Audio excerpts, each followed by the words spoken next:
Miracle. Pernahkah kau terbangun tiba-tiba dari tidur karena mimpi jatuh? Seolah tubuhmu dilempar dari ketinggian tak bernama. Jantungmu berdegup kencang dan kau mendadak tersadar. Bingung, terkejut, bahkan sedikit takut. Mengapa pengalaman ini terasa begitu nyata, lebih nyata dari mimpi lainnya? Dan mengapa ia dialami oleh jutaan manusia di seluruh dunia, melintasi batas budaya dan waktu? Dunia modern menyebutnya sekadar refleks otot, sebuah hypnic jerk, sebuah penjelasan biologis yang dingin dan dangkal. Namun para bijak kuno, dari para sufi di gurun pasir hingga para yogi di puncak Himalaya, tersenyum mendengarnya. Karena mereka tahu, mimpi jatuh bukanlah sekadar gangguan tidur. Ia adalah sebuah simbol, sebuah pesan, dan sebuah mekanisme jiwa yang sangat dalam. Dalam episode kali ini, kita akan menjelajahi makna terdalam dari mimpi jatuh. Bukan dari kacamata medis biasa, tapi dari lensa kuno para penjaga ilmu jiwa. Kita akan membongkar mengapa para sufi menyebutnya sebagai kejatuhan roh kembali ke jasad. Mengapa tradisi Tibet melihatnya sebagai kegagalan sinkronisasi antara tubuh halus dan tubuh kasar. Dan apa pesan tersembunyi yang coba disampaikan oleh alam semesta saat ia membangunkanmu dengan cara yang begitu mengguncang? Rahayu, salam damai untuk seluruh semesta. Selamat datang kembali di Sense of Miracle. Tetaplah bersama kami, karena apa yang akan Anda dengar mungkin akan mengubah cara pandang Anda terhadap tidur, mimpi, dan arsitektur jiwa Anda sendiri selamanya. Tekan tombol subscribe, karena perjalanan kita menuju gerbang astral baru saja dimulai. Babak pertama, Gema dari peradaban kuno.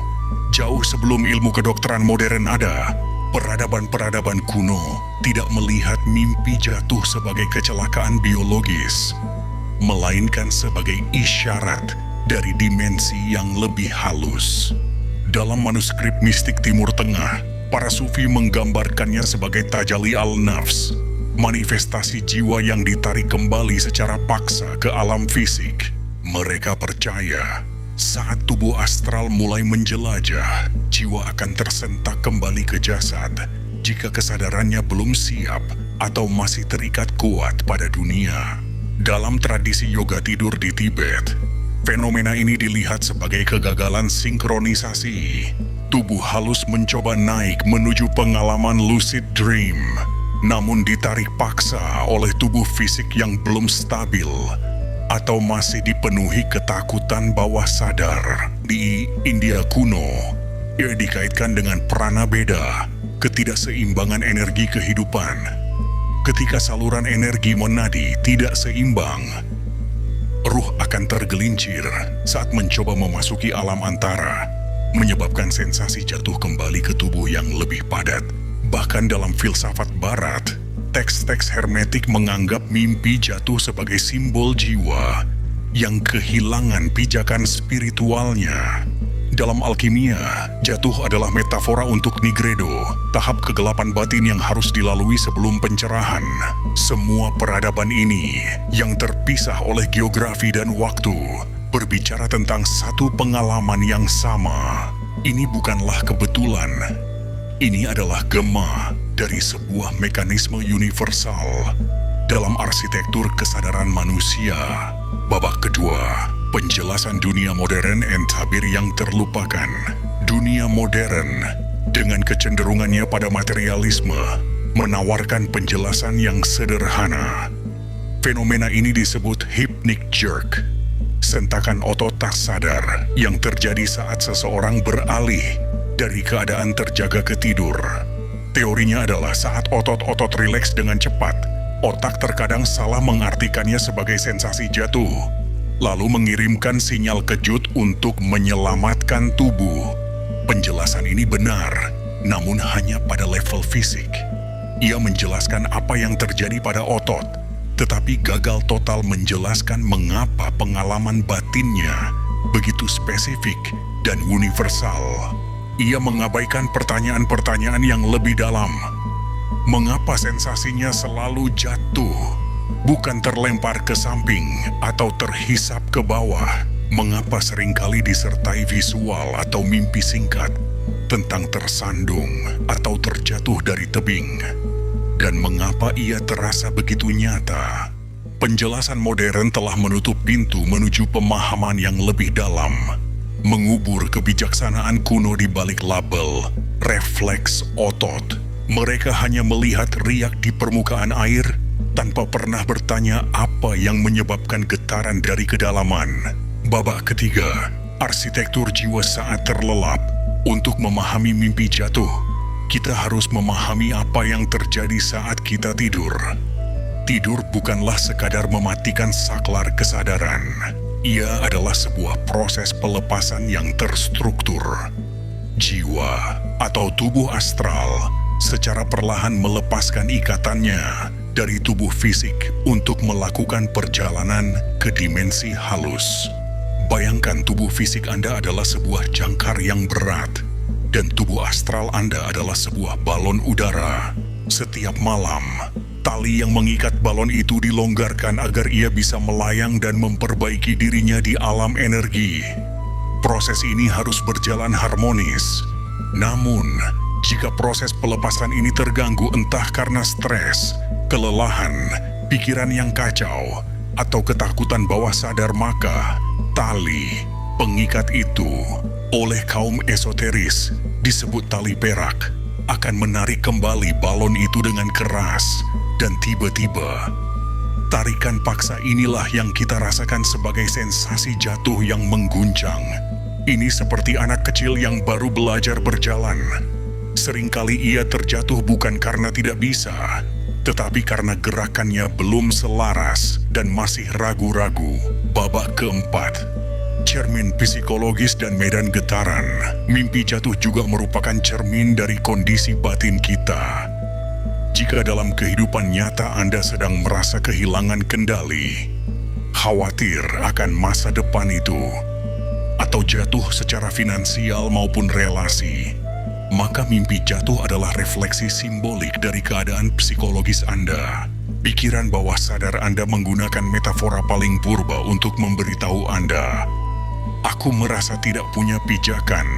Secara energetik, keadaan stres dan cemas menciptakan getaran yang rendah dan tidak stabil di medan energi kita. Getaran yang kacau ini membuat proses pelepasan tubuh astral menjadi sulit. Alih-alih melayang dengan mulus, ia tergelincir atau terpeleset dari frekuensi tubuh fisik, memicu mekanisme keamanan yang menariknya kembali. Babak kelima, pesan tersembunyi di balik kejatuhan. Mungkin bagian terpenting dari misteri ini bukanlah mengapa kita jatuh, tetapi pesan apa yang coba disampaikannya. Mimpi jatuh bukanlah sebuah hukuman atau kegagalan. Ia adalah sebuah panggilan, sebuah sistem diagnosis dari jiwa Anda. Pesan pertama, kau belum siap. Sensasi jatuh adalah cara semesta atau kesadaran luhur Anda berkata, kau belum siap untuk naik lebih tinggi. Kembalilah, mungkin niat Anda belum murni, atau medan energi Anda belum cukup kuat untuk menjelajahi dimensi yang lebih halus. Pesan kedua, perkuat pijakanmu. Ia bisa menjadi pengingat bahwa Anda terlalu banyak hidup di kepala, kehilangan koneksi dengan bumi, dengan tubuh fisik Anda. Anda perlu melakukan grounding, kembali membumi. Pesan ketiga, ada yang belum selaras. Mimpi ini adalah alarm yang menunjukkan adanya ketidakseimbangan, entah itu antara pikiran dan hati, antara dunia spiritual dan material, atau antara energi maskulin dan feminin di dalam diri.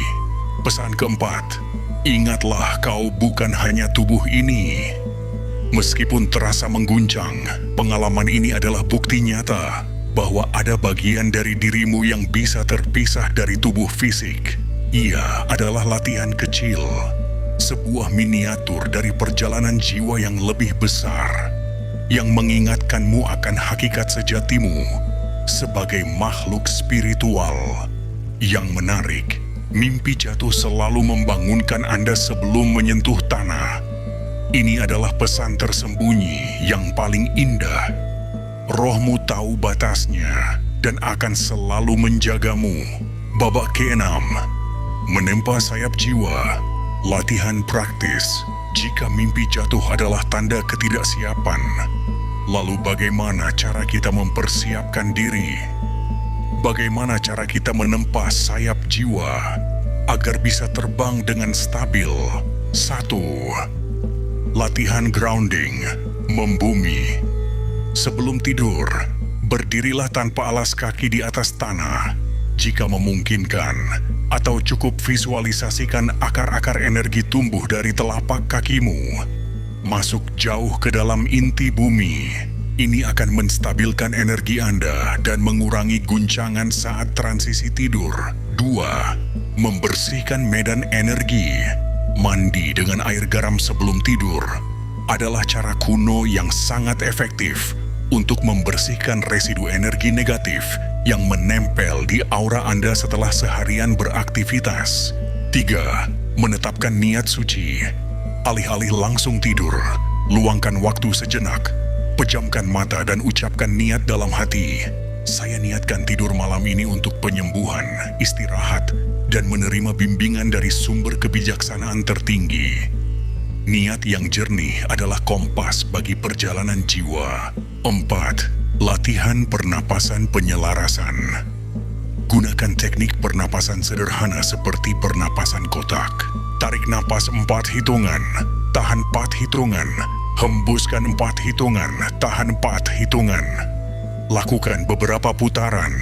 Ini akan menyelaraskan ritme tubuh fisik dan tubuh halus, membuat proses pelepasan menjadi lebih mulus.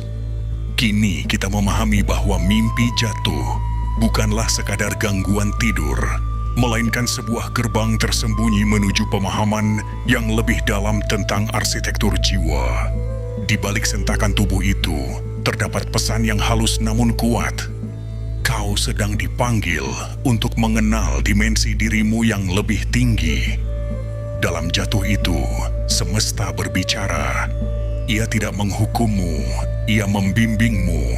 Pertanyaannya bukan lagi, mengapa aku jatuh? Melainkan, apa yang belum selaras dalam diriku hingga aku belum bisa terbang? Mungkin setelah malam ini, Anda tak lagi takut pada mimpi jatuh. Mungkin Anda akan melihatnya sebagai guru, sebagai pengingat, dan sebagai kesempatan untuk mengenal jiwa Anda dalam bentuknya yang paling murni. Rahayu.